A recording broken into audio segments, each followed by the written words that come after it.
पाकिस्तान का जिक्र उन्होंने किसी जगह पे भी नहीं किया जो इस वक्त की जो एडमिनिस्ट्रेशन है। लेकिन एक बात तो वाज़ेह है कि इंडियन लॉबी हर जगह पे मौजूद है, क्योंकि वाइस प्रेसिडेंट की जो बीवी है वो भी अब इंडियन है, पहले हमारी वाइस प्रेसिडेंट ही इंडियन थी।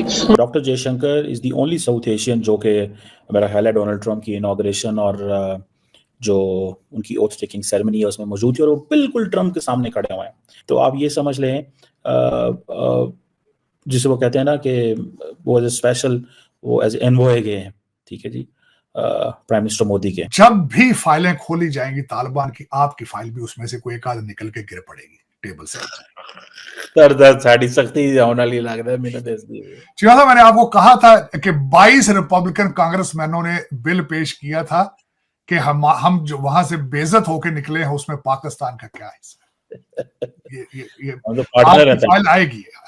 इंडिया की तो इस हवाले से देखिए उमामा चांदी निकल आई भाई कि अमेरिकन इटसेल्फ उनके बड़े वो जो कॉम्प्रिहेंसिव ग्लोबल स्ट्रेटेजिक पार्टनरशिप में एंगेज करते हैं। उनकी एडमिनिस्ट्रेशन में कुछ ऐसे लोग हैं जिनका झुकाव हिंदुस्तान की तरफ। डॉक्टर जयशंकर इसको एंजॉय कर रहे हैं, वो इसको एंजॉय कर रहे हैं और अंबानी भी आपको पता है वहां पे बैठे हुए हैं। दोस्तों, ट्रंप के शपथ ग्रहण समारोह के बाद पाकिस्तानियों में इस समय हाइतोबा मची हुई है। उसका सबसे बड़ा रीजन यही है कि इस शपथ ग्रहण समारोह का जो आयोजन किया गया था इसमें लोगों की सीट जो थी वो निर्धारित थी, लेकिन जिस तरीके से भारत को रिप्रेजेंट करने गए भारतीय विदेश मंत्री एस जयशंकर को प्रथम पंक्ति में जगह मिली, साथ में जो भारतीय उद्योगपति है उनके साथ ट्रंप ने बातचीत की है और जिस तरीके से भारतीय मूल के बहुत सारे लोग इसमें सरकार में ट्रंप की टीम में मौजूद है, उससे एक बात स्पष्ट होती है कि भारत को फॉरेन पॉलिसी में इस साल थोड़े चैलेंजेस आ सकते हैं, लेकिन ओवरऑल भारत के लिए अमेरिका में ट्रंप की सरकार अच्छी साबित होगी। टैरिफ को लेकर भी ट्रंप ने इस समय अपने जो घोड़े थे वो होल्ड पे रखे हुए हैं। दूसरी तरफ से पाकिस्तान से कोई भी ट्रंप के इस शपथ ग्रहण समारोह में शामिल नहीं हुआ क्योंकि उनको इनविटेशन ही नहीं आया और इसीलिए पाकिस्तानी एंकर और जर्नलिस्ट इस शपथ ग्रहण समारोह की वीडियो कवरेज देखे न सिर्फ अपनी फॉरेन पॉलिसी को कोस रहे थे बल्कि अपने राजनेताओं को भी कोसते नजर आए, क्योंकि उनकी विफलता के कारण आज उन्हें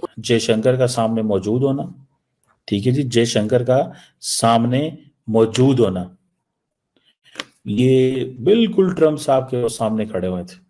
He was the first man in the first के ऑस्ट्रेलियन जापानीज और वो जो लीडरशिप है, और कहा जा रहा है कि बार बार एक ही बात हो रही थी कि जितना ज्यादा जो वो जिसे कहते हैं ना कि जयशंकर ट्रंप की इनॉग्रेशन पे खुश हैं, इतना तो शायद वो नरेंद्र मोदी की इनॉग्रेशन पे भी खुश ना हो। उसकी वजह शायद ये है कि मोदी की इनॉग्रेशन तो घर की चीज थी, लेकिन अमेरिकन प्रेसिडेंट की इनॉग्रेशन में जाना इस लाइफ टाइम अपॉर्चुनिटी।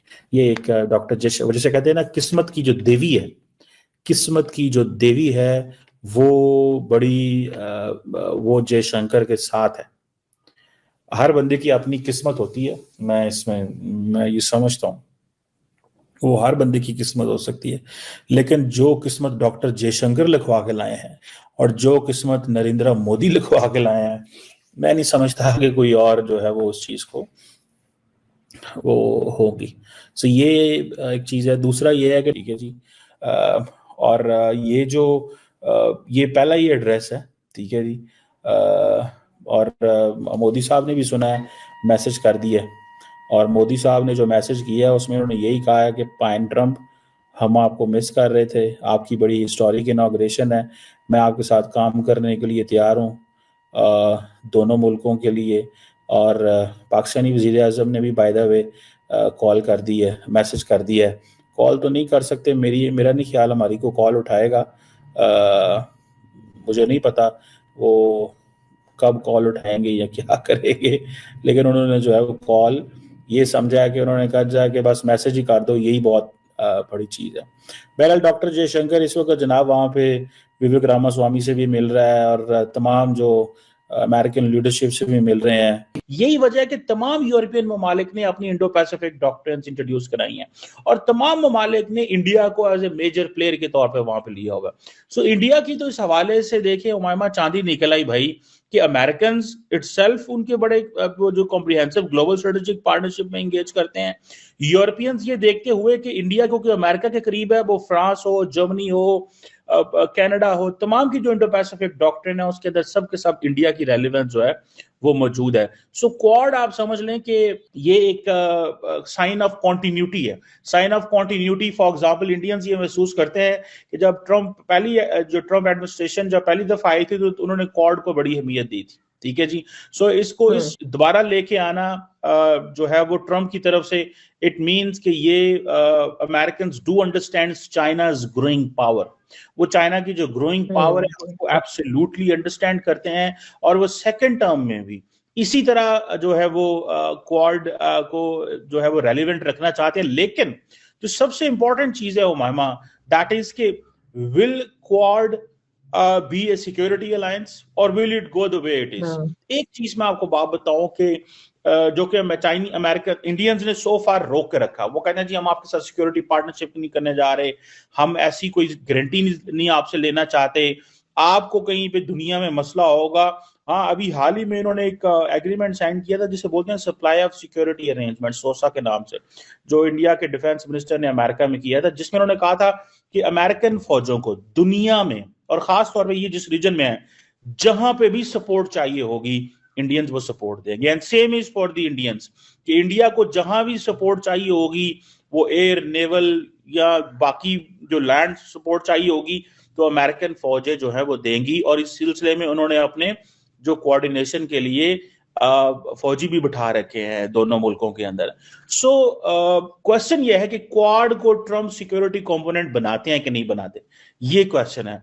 अगर तो क्वाड सिक्योरिटी कंपोनेंट आता है दोनों मुद्दे, इसके लिए एक उसकी चीज सामने नजर आती है कि क्वाड ममालिक जो है, आई थिंक फरवरी के अंदर ही, if I am not wrong, ये जो कोस्ट गार्ड्स होते हैं उनकी ज्वाइंट ट्रेनिंग हो रही है, ठीक है जी, coast guards. This is first time इस तरह की चीज होती है। इससे पहले मालावाल एक्सरसाइजेज होती रही हैं, वो हर साल होती रहती हैं, वो चलती रहती हैं, लेकिन ये एक नई चीज आई थी कि जी क्वाड कंट्रीज जो हैं वो कोस्ट गार्ड जो है वो आपस उनकी ट्रेनिंग जो है वो अमेरिकन करने जा रहे हैं। सो इट मींस कि ये कोस्ट गार्ड है, कल को फिर ये आगे चलेगी, फिर अगले स्टेप, फिर अगला स्टेप। तो at the end of the day, और आपको पता फिर इसके साथ साथ अमेरिकन को ये चीज भी बुरी लगती है कि इंडिया अपनी चीजें नॉर्मलाइज कर रहा है चाइना के साथ, जैसे फॉर एग्जांपल LAC के ऊपर, लाइन ऑफ एक्चुअल कंट्रोल के ऊपर कर रहे हैं। लेकिन इसके साथ साथ ये भी है कि इंडिया ने बड़ी डिप्लॉयमेंट भी कर ली हुई है चाइनीज बॉर्डर के ऊपर। बल्कि अगले दिन जब हम अपने शो में बात कर रहे थे कि इंडियन ने IBGs भी इस साल के एंड में लेके जा रहे हैं। So Indians are giving mixed signals, but the only thing is, will India be working with the United States on this security, कि क्या कोई सिक्योरिटी का कंपोनेंट तैयार होगा या नहीं तैयार होगा, ये वो चीज जो है वो डिटरमिन करेगी। और मेरा ख्याल है डॉक्टर जयशंकर जो है वो बड़े खुश हैं इस वक्त कि इतनी बड़ी अमेरिका के अंदर जो तब्दीली आ रही है उसमें इंडियंस जो हैं वो मौजूद हैं। एक तो इंडियंस मौजूद हैं बिकॉज ट्रम्प एडमिनिस्ट्रेशन के अंदर इंडियंस मौजूद हैं, starting from vice president's wife जो है उसको वैंस जो है वो है। ऑल्दो रिसेंटली मैं एक देख रहा था, एक कोई इवेंट था तो जिसमें सारी की सारी जो JD वैंस की जो फैमिली है, जो ससुराल वाली फैमिली है, वो सारे के सारे इंडियंस थे वो, और वो सारे इकट्ठे हुए थे, and he was the only गोरा इन दैट पिक्चर। तो इट मींस के उनकी एक तो वो चीज है। दूसरा फिर आप देखें, अब तुलसी गैबर्ट को देख लें, आप FBI के डायरेक्टर को देख लें, जो बड़ी अपॉइंटमेंट्स हैं उनमें इंडियंस जो है वो मौजूद है। इवन कि आर्टिफिशियल इंटेलिजेंस के हवाले से जिस लड़के को लगाया गया है, he is an Indian, I think Indian American है। सो द पॉइंट इज कि इंडियंस को बहुत ज्यादा स्पेस मिल रही है, तो एक कंफर्ट जोन इंडियंस के लिए ऑलरेडी वहां पे क्रिएट हो गया। डॉक्टर जयशंकर